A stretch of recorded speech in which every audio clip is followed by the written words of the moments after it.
Antonio Banderas, pleasure, sir. And I have to say huge congratulations on the accolades this film and you have particularly received so far for Pain and Glory. It's an extraordinary film. Thank you. We were just talking about you telling this lovely story about when you come across a film you've maybe done 20 years ago. Yeah. And you go, oh yes, it's good, I can see it now. Because it's just very difficult for anybody who has been involved in a movie, following the whole entire process, to just see the result and have an objective opinion about it.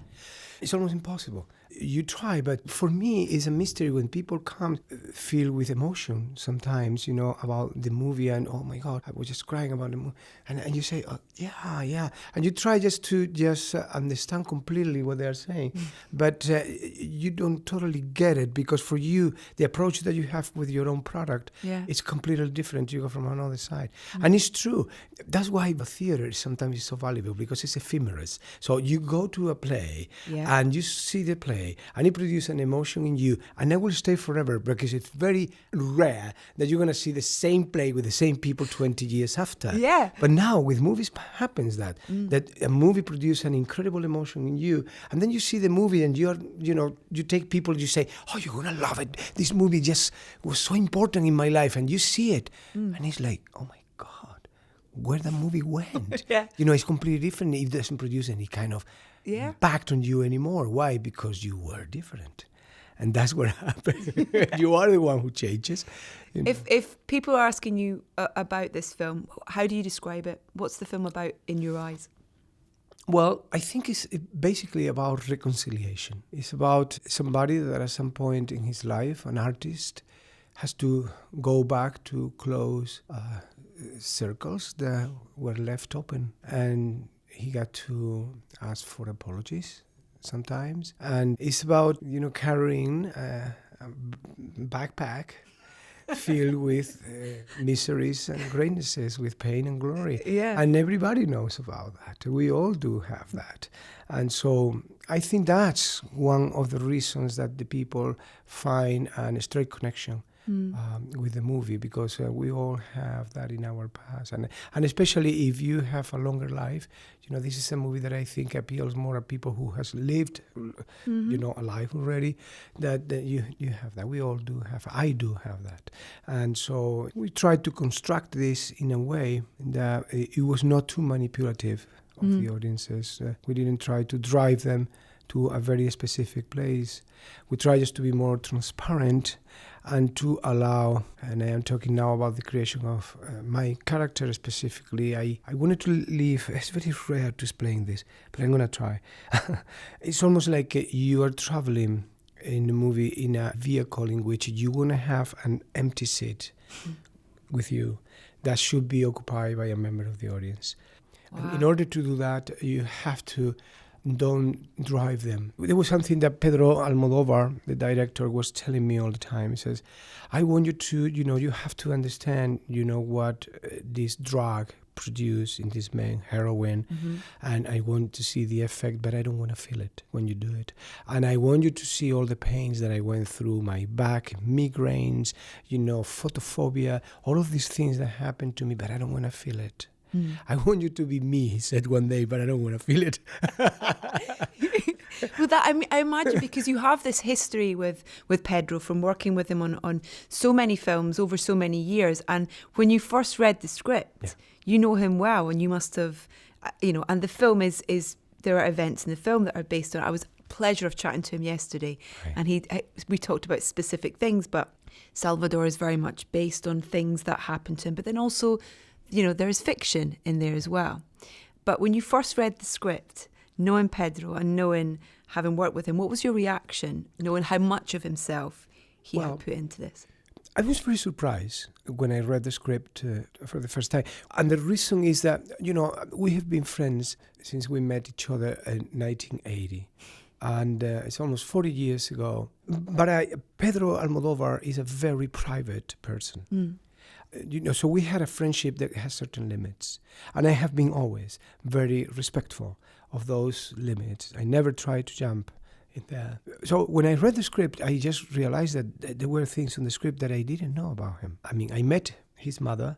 In fact, she was in a couple of movies that he directed, and so I met her, and I knew how much Pedro worshipped this woman and adored her. But I didn't know that there were certain things there that were still open. And so he came to terms with his mother, and didn't know that he needed to do that.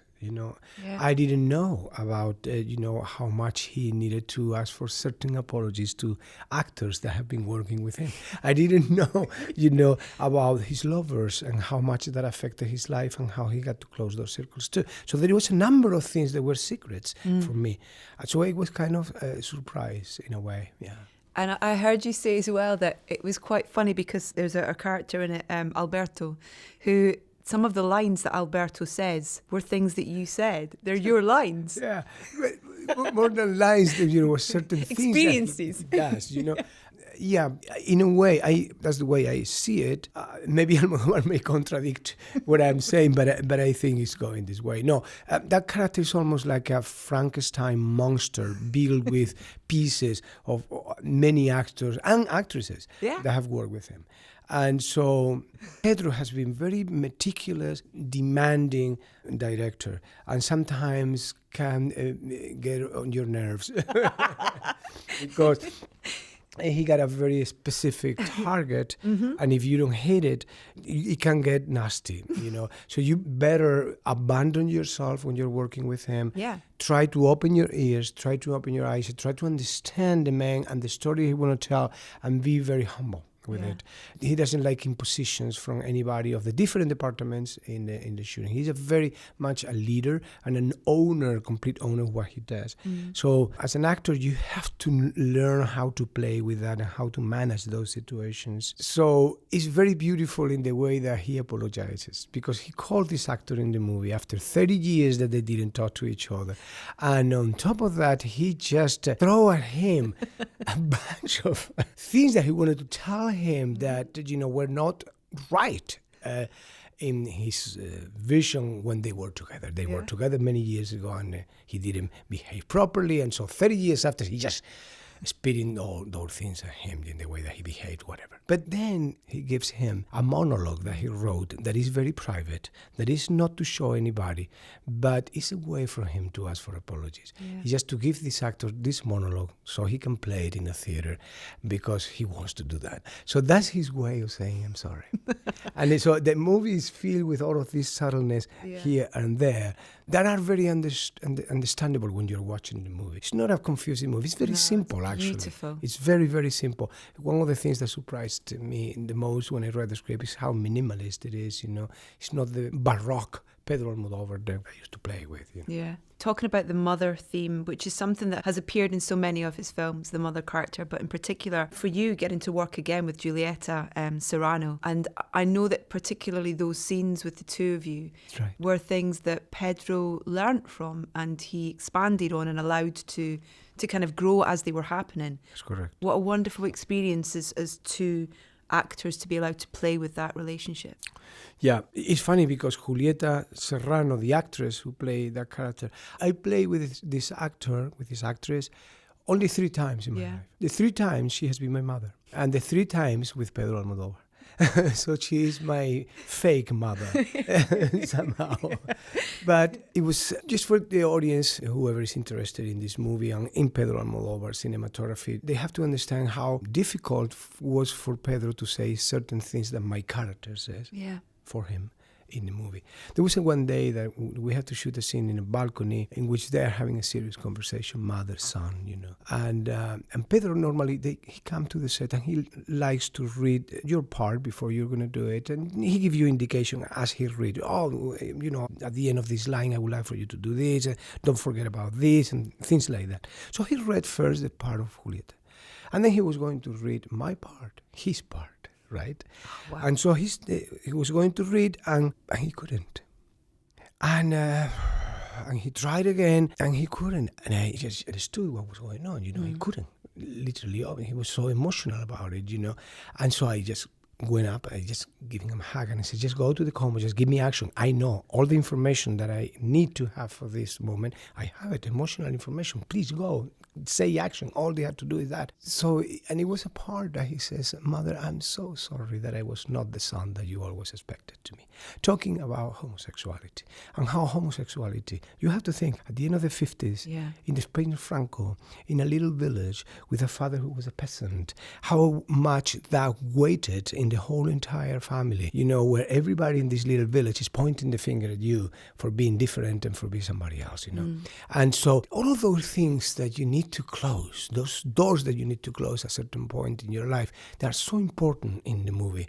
And they are so humanly portrayed that I don't think nobody would be upset about that. Everybody would understand, anybody, the complexity behind the script being so simple in a way.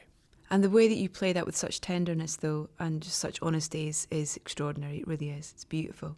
And I think just on that subject as well, and how important do you think that outside, being a filmmaker, the themes and the things that Pedro has included within his filmmaking have been important to culture and to society and to individuals who may be experiencing the same thing. He's been so ahead of his time in talking about, transgender and all that kind of thing as well. Well, you have to think, in a Spanish society that was coming out of a dictatorship, and it was very conservative, very Catholic, very monolithic in a way. Somebody like Pedro Almodóvar, at the beginning, it was like a bottle of water in the desert, but he shook many structures. There were many people that were very upset about the way that he was expressing himself. But it just put on test everybody's morality. And I'm going to give you a very simple example that even a kid with 4 years old would understand. I did a movie called Law of Desire, 1985, which shot the movie. And in the movie, I play a homosexual character. But my character in page 20-something, I killed another person. He's a killer, right? And I bite this guy and I throw him out of a cliff and I kill. And nobody was putting attention to that. That was absolutely accepted. The fact that that guy can kill another guy on the screen has been always accepted. Nobody complained about that. Now, that a guy kisses another guy in the mouth, that a woman kisses another woman in the mouth and on the screen, everybody's like, oh my God, it breaks all the structures of society. Why crime is so permitted, which is something totally punishable, and homosexuality shouldn't be. Why people is reacting like that? And many years after, when we think that we overcame all of these things, that this is a natural thing, the other day at the Cannes Film Festival, you have 3,000 people in a theater, practically the intellectuality of cinema from all around the world. And in the moment that I kissed the guy, there was a gasp in the theater, like a, and he was so interested. He said, really? Wow, things we haven't are changed. Still there? God. It's incredible, but these things happen still. Yeah. Cannes, you had an amazing response, and I think that this is a film that when people finally get to see it, it's going to be something you're going to be on quite a few podiums picking up awards for, because your performance is I don't know about that. Wonderful. I was awarded, really, really, really, this is not like a humble thing to do, awarded to have the opportunity to work for the 8th time with my respected, admired, and loved Pedro Almodóvar. That is the award that I have had, out of this. Amazing. Thank you so much for your time. Nice to chat. Thank you. Thank you.